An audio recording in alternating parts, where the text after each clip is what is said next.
Alors voilà, on va transformer tout ça en peinture dynamique. Donc toujours sur le calque sur lequel on travaille, on fait un commande A, CTRL A. Et qu'est-ce qu'on a actuellement sur le calque? Si on ouvre, on a un groupe qui est issu de la décomposition de la vectorisation, automatiquement. Et dans ce groupe, on a une multitude de tracés. Plein. Alors, la chaussure est quand même assez complexe ici. Donc, pour faire ce qu'on va faire, si vous avez un ordinateur qui rame déjà, ça risque d'être un peu pénible. Parce que quand même, il y a beaucoup de traits. Alors, on va quand même le faire ici. Donc,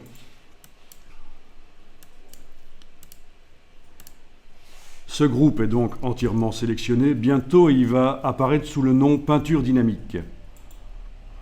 Vous savez pourquoi il y a les petits signes ici? Ça, c'est quand c'est Illustrator qui a fait le groupe tout seul. C'est pas vous qui avez demandé de grouper des objets. Là, il serait marqué groupe sans les petits signes aux extérieurs. Mais comme c'est issu de la décomposition de la vectorisation, c'est un groupe qui a été fait par Illustrator. Donc quand vous voyez comme ça entre signes inférieurs et supérieurs des choses dans la palette des calques, ça veut dire que c'est le logiciel qui a généré ça. Alors ici, objet peinture dynamique créé. Objet peinture dynamique créé. Ok. Ah, ok. Dans le groupe, on a la peinture dynamique maintenant. Ok. Donc, je vous ai enduit dans l'erreur. C'est pas le groupe qui s'est transformé en peinture dynamique, c'est dans le groupe qu'il y a une peinture dynamique maintenant. Et dedans, on a tous les traits qui sont là. Donc on a l'impression que ça ne sert pas à grand chose, mais réellement, vous allez voir, ça va servir. Alors, par sécurité, je vais enregistrer au cas où on foirerait tout, pour pouvoir revenir facilement en arrière. Donc ici, vous allez chercher. Alors, ça va dépendre peut-être de la version d'Illustrator que vous avez, mais ici, vous avez l'outil concepteur de forme. C'est un outil qui vise à remplacer le Pathfinder et il est issu de la version Illustrator pour tablette. Avec le doigt, en tirant entre deux formes, on peut fusionner des formes, tout ça. Je ne suis pas fan, je ne trouve pas ça extraordinaire, les résultats qu'on obtient avec ça. Et en général, je n'explique pas son utilisation, mais souvent, j'ai des messages de gens qui me demandent « Mais avez-vous un tuto sur le concepteur de forme? Pouvez-vous m'expliquer ?» Désolé, mais j'accroche pas à ça. Pourquoi est-ce que j'en parle? Parce qu'en fait, ça n'a rien à voir avec le sujet ici, sauf que les outils qui nous intéressent sont derrière. Vous gardez le bouton de la souris enfoncé, et vous avez les outils là. Alors, vous allez entrer dans le menu et aller jusqu'à la barre verticale. Comme ça, vous détachez la palette. Je ne vois pas d'outil derrière. Oui, donc le problème que tu avais, c'est que tu étais avec la palette de base, celle-là. Ça, il ne faut pas. Pour la formation ici, évidemment, voilà, Adobe a mis au point ce système de palette de base et de palette avancée pour ne pas effrayer les nouveaux utilisateurs. Ah, une palette des outils remplie d'outils, ah, qu'est-ce qu'ils sont horribles, tout gluants.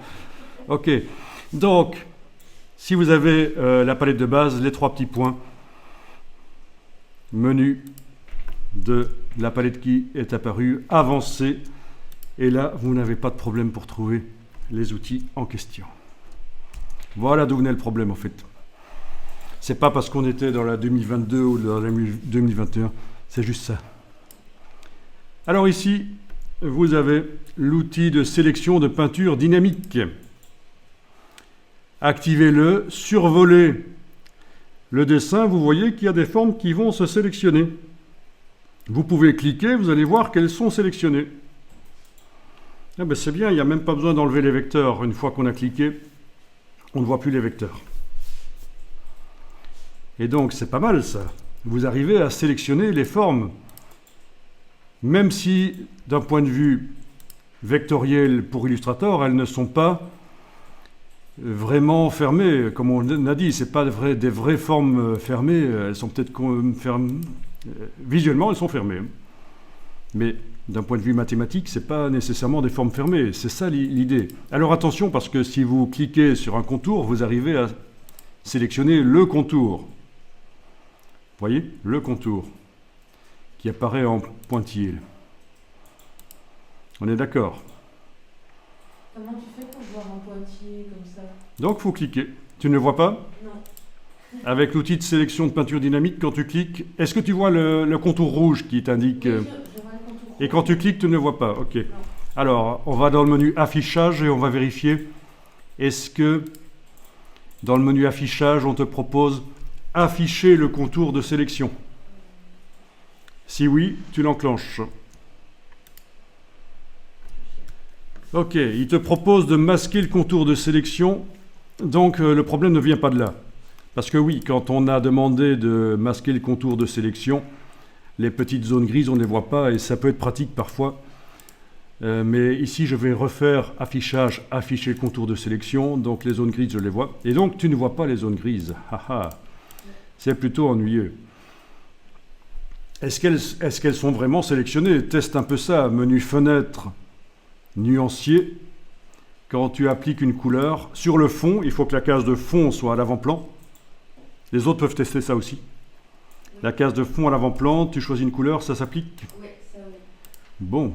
Alors, il y a quelque chose qui fait que chez toi, voilà.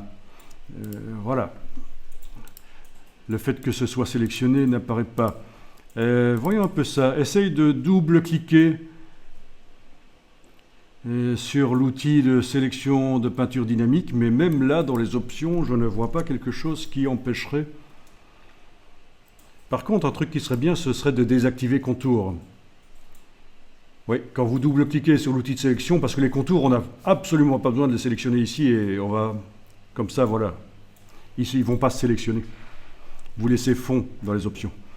Sélecteur, oui, si on a affaire à des vecteurs rougeâtres et qu'on fait une peinture dynamique dessus, le rouge pour montrer ce qui est sélectionné ne marchera pas, donc vous avez la possibilité d'aller changer ici. La largeur du trait aussi.